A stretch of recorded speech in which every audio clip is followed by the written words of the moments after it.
53 kilometre journey করে আমরা সোজা চলে গেছিলাম কুষ্টিয়া লালনের মেলাতে। আর আজকের ভিডিওতে আপনাদেরকে দেখাতে চলেছি লালনের মেলার সমস্ত সৌন্দর্য, তাও আবার ওপর থেকে। হ্যালো এভরিওয়ান, আসসালামু আলাইকুম। ছোট থেকে আমি শুনে আসতাম নাকি কুষ্টিয়াতে একটা সব থেকে বড় মেলা হয়, যেটা নাকি 3 দিন ব্যাপী থাকে, আর সেই মেলাটার নাম হলো লালনের মেলা। তবে আমার লাইফে অনেক ইচ্ছা ছিল যে আমি একবার হলেও সেই লালনের মেলাটা খুব কাছ থেকে দেখবো, যার কারণে আজকে প্ল্যান করি যে আজকে আমরা সবাই চলে যাব লালনের মেলায়। মানে আমি, মিঠুন ভাইয়া আর রানা ভাই। তাই আর 1 মিনিটও লেট করে নেই, আমরা ঈশ্বরদী থেকে ঠিক দুপুর 1:30 মিনিটের দিকে বের হই। কারণ আমাদের ঈশ্বরদী থেকে লালনে যাইতে অনেকটা পথ, প্রায় 53 কিলোমিটার যাওয়া লাগবে, যার কারণে আর দেরি করে নেই। আমরা সকাল সকালই বের হয়ে গেছিলাম কুষ্টিয়ার উদ্দেশ্যে। সব থেকে বেশি যাওয়া হয় আমার রাজশাহী আর পাবনাতে, তবে কুষ্টিয়াতে আমি খুবই কম গেছি। এবার আমার হচ্ছে 3য় যাওয়া, যার কারণে ভালোই লাগতেছিল। সব থেকে বেশি ভালো লাগতেছিল এই কুষ্টিয়ার হাইওয়ে রোডটা, মাশাআল্লাহ অনেক বেশি সুন্দর। এমনকি আশেপাশের পরিবেশটা আমাকে বারবার মুগ্ধ করতেছিল। আচ্ছা, আমরা এখন হচ্ছে কুষ্টিয়ার ভিতর প্রবেশ করছি, অনেকক্ষণ হয়ে গেল,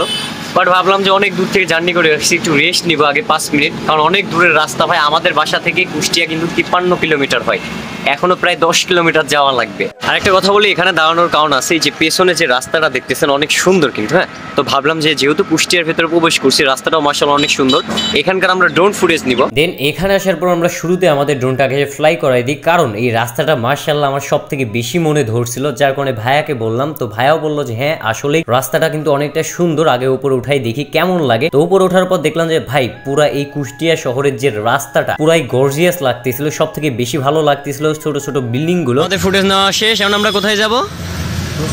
সবজির বাজারে। হ্যাঁ, সবজির বাজারে। তো রেডি তো দাদা? হ্যাঁ দাদা, উঠেন উঠেন। তো যাক, রওনা দিলাম সবজির বাজারের উদ্দেশ্যে। দাম মনে হয় বেশি, বাজার বেশি, বাজার দাম বেশি যাচ্ছে। ফুটেজ নেওয়া শেষ করে আবারও রওনা দিই আমরা আর কি লালনের মেলার উদ্দেশ্যে। তবে কুষ্টিয়ার ভেতরে নাকি কাব্য ভাইয়ের দোকান আছে, সেটা আমি জানতাম না। হঠাৎ করে আমাদের মিঠুন ভাই বলে ওঠে, ওই দেখো কাব্য ভাইয়ের দোকান। দেন দেখতে পাই কাব্য ভাইয়ের দোকানটা। প্রায় 3 ঘন্টা জার্নি করে ফাইনালি চলে আসলাম আর কি লালন শাহ মেলায়। হ্যাঁ, লালন মেলায়, সরি। আর যে পেছনে গেট, আমরা মূলত মাজারে যাবো, ওইখানকার ফুটেজ নিব, তারপর আশেপাশের ফুটেজ নিব। আমাদের সামনে হচ্ছে লালন মেলার যে হচ্ছে মাজারটা আছে, এইটা। তো আমরা এখন ভেতরে ঢুকবো, আর এটা হচ্ছে গেট। ভাই প্রচুর জ্যাম, অনেক পুলিশ প্রশাসন দেখলাম এখানে আর কি, তারা ট্যাকেল দিতেছে, তারপরেও বাঁচে না। চলেন নাকি ভাই? ভেতরে দেখছেন আমরা কিন্তু আসছি হচ্ছে আজকে বৃহস্পতিবার, তাই এত ভিড়। হ্যাঁ, আজকেই শুরু, প্রথম দিন, তারপরেও এত ভিড়। যারা শুক্র শনিবার আসবে তারা যে কি প্যারাডাই খাবে ভাই। আমরা আর কি বের হয়েছিলাম 1:30-এ, এখন বাজে হচ্ছে 4:15 মনে হয়, দেখলাম একটু আগে। তো যাক 15 বাজে, প্রায় 3 ঘন্টা লাগে গেছে আমাদের এখানে আসতে। আর একটা কথা, আমি লাইফে কোনোদিন আসি নাই এই লালনের মেলায়, আজকেই ফার্স্ট টাইম।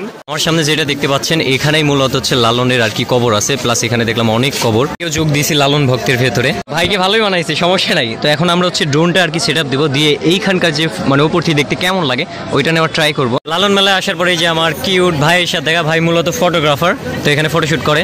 তো ভাইয়াও ভিডিও থেকে থ্যাংক ইউ ভাই। তো ভাইয়া প্রথমে চিনতে হয় নাই আমাকে, পরে চিনতে পারছে। আমাদের ড্রোনটা এখন ফ্লাই করলো। আমাদের ড্রোনের পাইলট রেডি রেডি ওকে। তুই যে উপরে উঠে গেছে এখন আমাদের ড্রোনটা।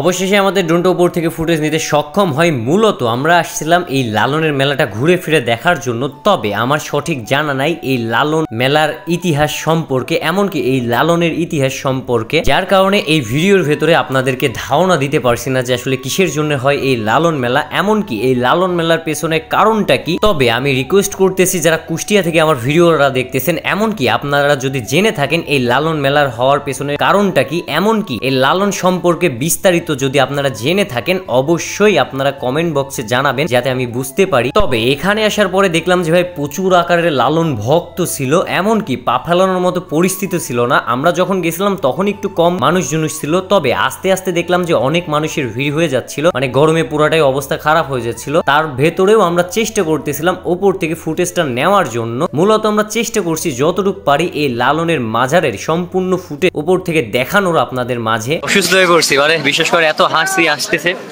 আর মানে আমি বলবো যে না আসাটাই ভালো, যারা মানে আমাদের দূর থেকে আসতেছেন মেলাটা ঘোরার জন্য। ভাই আমি বলবো যে আসার দরকার নাই, বাড়িতে বসে আছেন ভালো আছেন ভাই।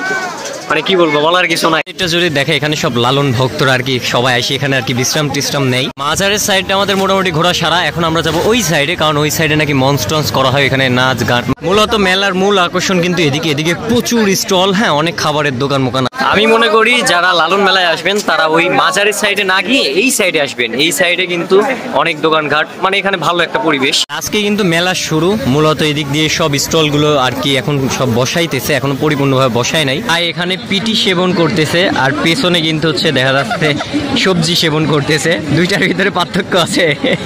আমি ভিডিওতে যা দেখছিলাম যে এখানে সবজির আর কি মানে বাজার বসে, তো বাজারটা খুঁজে পেলাম না ভাই, যার কারণে দেখাইতে পারলাম না। এখন আমরা এখান থেকে ডোনো যাবো, কারণ এই যে এখানে কিন্তু মেলা, হ্যাঁ অনেক স্টল আছে, ওইগুলো উপর থেকে দেখাবো। হতাশ, প্রায় 53 কিলোমিটার জার্নি করে আসলাম শুধুমাত্র সবজির বাজার দেখার জন্য, বাট দেখতে পারলাম না ভাই। হয় দেখি, মানে দেখানো যায় কিনা আপনার। কি বলবো ভাই, বাংলাদেশে যে এত কন্টেন্ট ক্রিয়েটর হয়েছে, যে দেখেন, হ্যাঁ 2 দিন পর আমাদের ভাত নাই ভাই, আমাদের ভাত অলরেডি খেয়ে ফেলছে, কারণ নতুন নতুন কন্টেন্ট ক্রিয়েটররা যে শুরু করছে তো ভাই, মানে ওরা নতুন শুরু করে 5-6 বার টাকা উইথড্র দিয়ে দিচ্ছে, বাট আমরা দিতে পারছি না।